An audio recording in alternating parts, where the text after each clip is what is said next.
A catastrophic mid-air collision over Washington, D.C. between an American Airlines jet and a U.S. Army Black Hawk helicopter took 67 lives. While investigators work to determine the cause, President Trump is already assigning blame, this time to FAA diversity hiring policies. It's obvious that DEI hiring has no impact on ATC recruitment and training. FAA hiring standards are among the strictest in the world. The real issue? ATC staff shortages and military-civilian traffic complexity. So today, we'll fact-check Trump's misleading claims, break down how air traffic controllers are actually hired and trained, and explain why aviation safety should never be a political talking point. Let's get into it. Trump's false claims and misleading statements.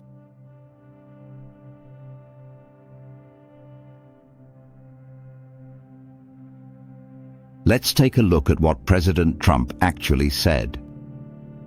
The FAA website states they include hearing, vision, missing extremities, partial paralysis, complete paralysis, epilepsy, severe intellectual disability, psychiatric disability, and dwarfism. All qualify for the position of a controller of airplanes pouring into our country, pouring into a little spot on the map. A little runway, he said. This is wildly misleading. Air traffic controllers are not hired based on diversity quotas. They must pass strict, standardized tests that have absolutely no room for manipulation. And those who fail? They don't become controllers, period. But Trump's misinformation didn't stop there. He also made incorrect aviation claims about the crash itself. They shouldn't have been at the same height. If one was higher or lower, this wouldn't have happened. Incorrect terminology and misleading explanation. Height altitude. Breaking down. Trump's aviation misconceptions. Comparison of altitude, height, and elevation with proper definitions. Altitude. Distance above sea level, what pilots and ATC use. Height. Distance from a specific reference point, like the ground. Elevation. The distance of a fixed point above sea level. Trump's incorrect use of height instead of altitude is more than just a slip-up. It shows a complete lack of understanding of aviation principles. So, instead of baseless claims, let's look at how air traffic controllers are actually hired and trained. The reality of FAA ATC recruitment and training. FAA Air Traffic Controller hiring process. Biographical screening. Only U.S. citizens under 31 with 0 disqualifying medical conditions can apply. 2. AT-ASAT exam, air traffic selection and training. A rigorous cognitive test measuring spatial awareness, memory, and problem-solving skills. 3. Medical, psychological, and security screening. Pilots and controllers undergo similar high-level medical tests, vision, hearing, and mental health exams. 4. FAA Academy training, 1,500 plus hours of classroom, simulator, and field training, 50% fail rate. 5. On-the-job training, OJT. Years of real-world supervised operational control before certification. FAA training statistics showing the high dropout rates and 0 tolerance for failure. Let's be clear. If a candidate fails any of these steps, they are disqualified. This isn't like a regular hiring process. There are no exceptions. So when Trump says that DEI is lowering ATC standards, he is either completely uninformed or intentionally misleading the public.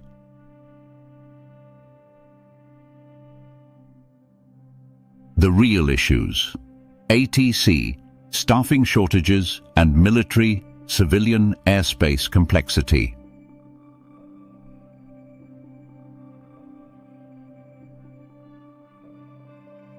ATC understaffing at DCA, a critical problem. FAA report. The tower at Reagan National was dangerously understaffed. Only one controller was managing landings, departures, and helicopters. FAA's target was 30 controllers. but only 19 were certified in 2023. This is the real crisis: chronic understaffing in air traffic control. The FAA has struggled to hire enough controllers for years, and DCA has had multiple close calls before this crash. So instead of blaming woke policies, we should be asking, why was there only one controller handling all this traffic? The challenge of military and civilian airspace overlap.